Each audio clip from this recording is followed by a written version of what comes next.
E aí, senhores, como é que vocês estão? Espero que todos estejam muito bem, da mesma forma que eu estou aqui, tá? Tô aqui no canal do Brabo aí, o Eslen Delanogari, né?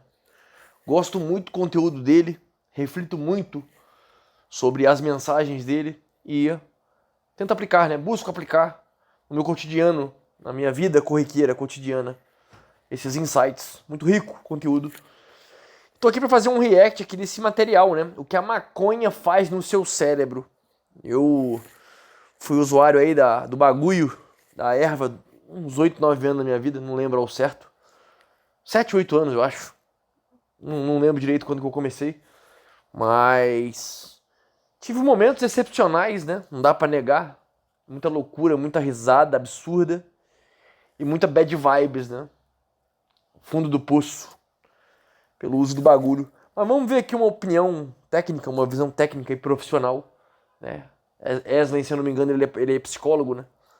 E vai trazer conceitos aqui mais científicos em relação ao que o bagulho, né? A maconha, a marihuana, né? O beck faz nas nossas ideias, né? Vamos ver o que ele tem a dizer sobre o tema. Mas como eu não tenho. Como você não tem drogas. Como eu não tenho drogas. Mas assim, vamos lá, vamos falar do THC, que já falamos várias vezes. O THC é o que está mais perto aí de haver um debate para que haja. Sim, perfeito. Não sei se é o THC. Bom, tudo bem. A existência. Vamos lá, o uso do THC ele é muito prejudicial para o cérebro? Sim e não. Sim e não. Bom, primeira coisa. Tá. Eu não tô falando de CBD, tô falando de THC, chapar. Cara, bom, eu diria o seguinte, que o THC ele vai prejudicar uma série de funções do cérebro, né? Pelo menos enquanto ele estiver em atividade. Por exemplo, memória operacional vai pro saco, certo? Você tá, o que é memória operacional? Memória operacional é um procedimento do córtex pré-frontal onde ele pega as informações, ele organiza elas e bota elas em operação, né? Então, por exemplo, isso que eu estou falando para vocês, o meu cérebro agora está catando as informações lá, está organizando elas numa sequência, ele armazena por um tempo até eu falar elas. E depois já era. E depois ele já manda, certo? Então, um déficit de memória operacional é aquela coisa, você vai na cozinha buscar alguma coisa, você chega lá, o que eu vim buscar aqui? Ou você tem que fazer uma conta de cabeça, aí você tem dificuldade de fazer a conta de cabeça, certo? Ou, por exemplo, eu estou aqui falando contigo, o que eu estava falando mesmo? Raciocínio. Certo? O THC faria isso, né? Para isso, e daí prejudica a aprendizagem. Você vê assim, são para coisas básicas, né? No caso aqui, a análise do que a área cerebral atingida pelo THC, né, que é o componente aí na maconha, né? Ele acaba influenciando negativamente em coisas operacionais básicas do nosso dia a dia, né? E realmente quem foi e é usuário de maconha percebe esse delay, né? Esse esquecimento, essa limitação. Também. Certo? Então, de uma certa forma, o THC é uma substância.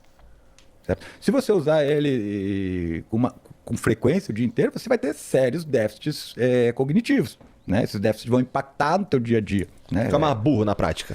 Você vai ficar um TDAH na prática, um TDAH forte. Um TDAH induzido pelo THC. Pelo THC, exatamente. Né? Mas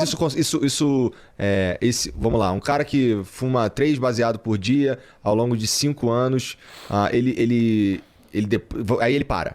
Aí a gente vai analisar esse cara. Ficam sequelas? Se ele começou a fumar antes dos 18 anos, sim. Uma coisa importante aqui, toda droga tem grupo de risco. Álcool, perfeito. Cara, cocaína, eu não tô dizendo que açúcar é droga, tá? Uhum. Mas o açúcar tem grupo de risco. Se você é diabético, você não pode. Uhum. Leite tem grupo de risco. Se você é intolerante à lactose, você não pode usar. Em todas as... Álcool tem grupo de risco, mas em qualquer fase da vida que você usar álcool, maconha ou qualquer droga, você vai ter déficit. Não é inócuo, não vai passar pelo seu organismo e sair sem... Vai afetar o teu sistema nervoso central. Se você tomar antidepressivo, também tem efeito colateral. Outros medicamentos têm efeito colateral, o fígado sobrecarrega, etc. Uhum.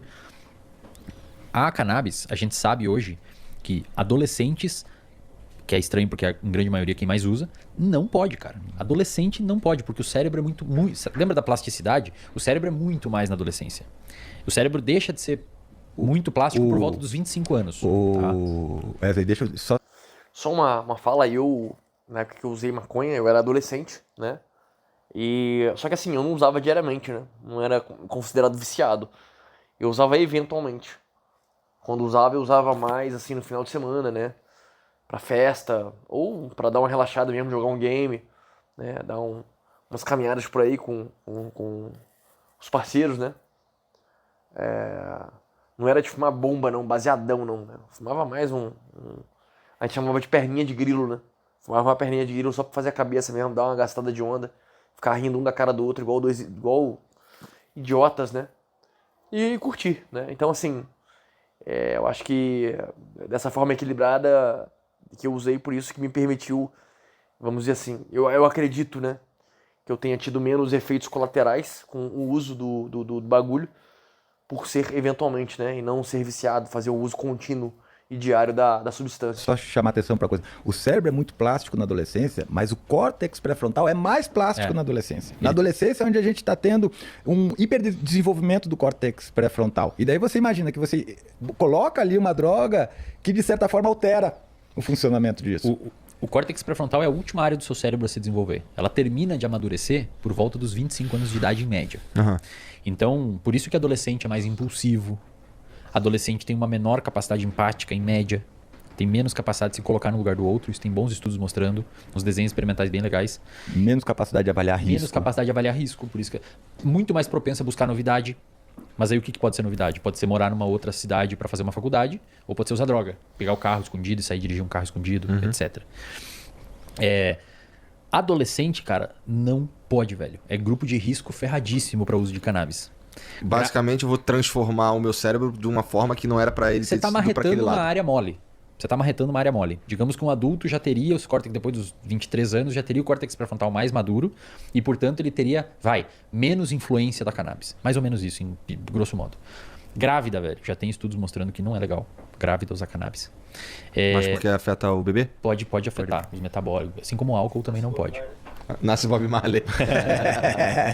Então, assim, tem pessoas que têm transtorno.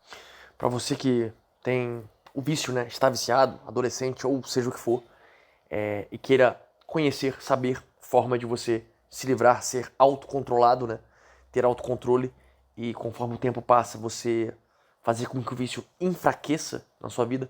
Eu tenho um material muito foda, né? Um e-book aqui no comentário fixado. Os segredos do autocontrole. Pra caso você realmente seja viciado e você se sinta perturbado com o uso da cannabis, por exemplo, e querer se livrar dela. Esse material aqui vai fazer todo sentido pra você. Transtorno psiquiátrico ou um parente com transtorno psiquiátrico, principalmente que envolva Quem tem psicose. Casos de esquizofrenia na Transtorno família, bipolar, transtorno bipolar. Transtorno pânico. Você pode abrir o quadro, às vezes está latente, aí você começa a usar a substância e abre o quadro. Às vezes uma única vez. Cara, eu já peguei muito paciente com transtorno de pânico. Isso. Fumou um baseado, teve uma crise de pânico, velho. Transtorno de pânico. Uma das bizarro, coisas que mais ativa transtorno de pânico é maconha. Cara, é bizarro assim, velho. Também tem vários pacientes que E aí tiveram. depois o paciente fica agorafóbico. Isso. Ele fica com ansiedade social ou com medo de sair em lugares abertos, porque como ele teve a crise de pânico e foi um momento que ele acha que vai morrer, é muito externalizante. O cara tá no shopping ou tá com os amigos, ele acha que vai morrer, cara. O coração pá. Ele acha que alguma coisa vai acontecer, ele vai morrer. Aí ele fica... Eu particularmente nunca tive crise de pânico por usar Beck, né? Assim, na minha experiência, a única coisa que realmente me desanimou e me afastou muito de usar a maconha foi, cara, as bad vibes, né? Baixa autoestima, talvez até um pouco de depressão, né? Eu experienciei isso, né? Talvez vozes na cabeça, né? Dizendo que, porra, eu não servia pra nada, que eu era fracassado, né? Me olhar no espelho e, sabe, não gostar do que tava vendo ali. Porra, uma série de paranoia, né? Acho que paranoia define o que eu vivi, né? Muita noia, né? Nas ideias, né? E com o tempo, aquela vibe gostosa, aquela vibe relaxante, aquela vibe de rir à toa, foi sumindo. E o que foi ficando cada vez mais forte foram, de fato, as bad vibes, né? No meu caso, foi isso que me fez me afastar aí do Beck. Fica meio que traumatizado com aquilo ali e começa a ter medo de ir em lugares... Tipo, eu não vou lá comer no shopping porque vai que eu tenha isso lá no meio da praça de alimentação e passe vergonha. É só não fumar um baseado nesse processo, né? Mas ele fica com medo, né, velho? A gata escaldada tem medo de Cara, deixa eu falar um Curioso negócio. isso, cara. Por que será que acontece isso? O quê? O pânico na maconha. Cara, eu não tenho certeza disso, mas uma vez numa aula com o Takahashi, você chegou até a aula com o Takahashi? Conheço o Takahashi. O Takahashi ele foi Tive meu aula professor com de ele, mas psicofarmacologia. E ele falou pra mim que é dose independente. Que se a dose for muito alta, ela pode aumentar a ansiedade. Saquei. É a única informação que eu tenho. Saquei. Mas eu sei de pessoas que são usuários de maconha e ficam de boa, e de repente tem uma crise de ansiedade, daí não param de usar, depois voltam a usar e ficam de boa de novo. Mas, cara, eu vou te falar, é impressionante a quantidade de pessoas que têm ataque de pânico usando maconha, e você vai ver no comentário depois, você vai ver quanto de gente que vai falar disso. Que vai falar disso. Mas existe um cenário em que ela existe a possibilidade, no entanto, dela ser só não ter nenhum efeito perene. Não, efeito vai ter, cara. Aí vai do que você tá usando com o risco que você aceita usar. Tipo álcool. Álcool tem. Eu concordo aqui com o Wesley exatamente nesse sentido. Com o meu exemplo, por exemplo, eu usava pouco, eventualmente. Eu não usava rotineiramente. Então, assim, por usar eventualmente, eu tive, vamos dizer, as bad vibes. Né? Deve ser mais agressivo uma pessoa que usa em maior quantidade, em mais vezes ao longo da semana, deve experienciar outras questões, né? Como eu falei, eu experimentava as bad vibes, que me sentia mal pra caralho, né? Fome, muita fome, a larica insuportável, esquentando comida, tirava as comidas da geladeira, jogava no micro-ondas assim, não conseguia nem esperar o micro-ondas esquentar a comida, ia comendo leite ninho, banana, enquanto a parada tava esquentando lá. Foram os colaterais que eu tive com o Beck. Risco pra caralho. Eu diria o seguinte, é difícil de você avaliar isso. Hoje a gente não tem evidências de que depois de descontinuado o uso, o paciente vai ter complicações, digamos assim, que durem muito tempo. Mas isso pode ser o modelo experimental que a gente está usando, o modelo de pesquisa que a gente está usando para avaliar isso. O que eu diria para você, cara, é que qualquer substância que entre em contato com os neurônios, certo? Ela tem um potencial muito grande para mudar a forma como esses neurônios se relacionam entre si. Ou seja, as nossas conexões neurais. Uma coisa que a gente chama de engramas. Tudo que a gente faz, você está aqui piscando o olho com a mão aqui assim, depende de um engrama no teu cérebro, certo? Então, a forma como você percebe as coisas, a forma como você constrói a realidade, a forma como você vê a si mesmo, todas elas dependem de engramas. Essas substâncias vão alterar esses engramas. E olha que louco, cara. O CBD, ele... O CBD atua no cérebro também? Atua no cérebro. No cérebro e no sistema imunológico. Você tem, sendo bem grossamente falando, você teria maconha no cérebro. Você tem o que a gente chama de endocannabinoides. São canabinoides endógenos. Então você tem um receptor ali dentro e você tem um neurotransmissor endógeno que o seu próprio cérebro produz, que a maconha mimetiza ele. O CBD mimetiza ele. Assim como, por exemplo, algumas outras drogas recreativas como psilocibina, LSD, etc., movimenta neurotransmissores no seu cérebro, por exemplo, serotonina, acetilcolina, a própria nicotina do cigarro. Isso, fala sobre a nicotina. A nicotina, ela se liga num receptor que teve um nome muito criativo também, chamado de nicotínico. Os caras não são zero criativos. Tem dois tipos de receptores que são pro mesmo neurotransmissor, são os nicotínicos e os muscarínicos. Certo. Assim, você estava falando que a nicotina liga no nicotínico. Tá, mas a gente produz endocannabinoides. Isso. A gente que a maconha, o CBD mimetiza isso daí. A gente produz alguma coisa parecida com nicotina também ou isso é totalmente externo? Não, acetilcolina. Que seria um neurotransmissor que se liga no mesmo receptor que a nicotina se liga. Tá. A questão é assim, existem, por exemplo, morfina, o Venvance, um medicamento utilizado para tratar TDAH. O Venvance é um derivado de uma anfetamina. Do mesmo que deriva metanfetamina, uma droga de abuso.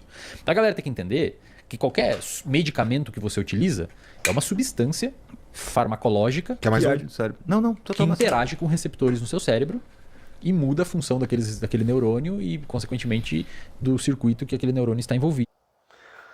Excelente, rapaziada. Deu pra a gente compreender aqui a mensagem, né? Pelo que eu entendi, independente da dosagem, independente do tanto que se use, né? No caso aqui, o foco, eles falaram de outras substâncias aqui, mas o foco é o THC, né? A maconha. Independente da quantidade que nós viermos a utilizar, terão colaterais, né? Comente aí qual que é a tua experiência, né, com a maconha. Parecido comigo? Você usou mais frequentemente? Você teve colaterais, não teve? O que você sentiu? O que você vivenciou através do uso desse fármaco, né? Desta droga, vamos colocar assim. Tá? Se você está viciado, se você realmente quer se livrar do vício, acha que ele te prejudica, muitos colaterais, né? Não quer mais fazer uso da mesma forma que eu fiz, eu tenho um material muito foda aqui que vai fazer com que o vício perca força sobre a tua vida e você consiga se livrar e então ter uma vida melhor, uma vida mais livre, uma vida mais próspera em todos os sentidos, aqui no comentário fixado, os segredos do autocontrole, vai te ajudar nessa jornada. Cara, tá com problema, tá com algum problema de vício, ou seja, qualquer outro problema que você queira conversar, deixa aqui no comentário fixado o meu WhatsApp de mentoria, tá?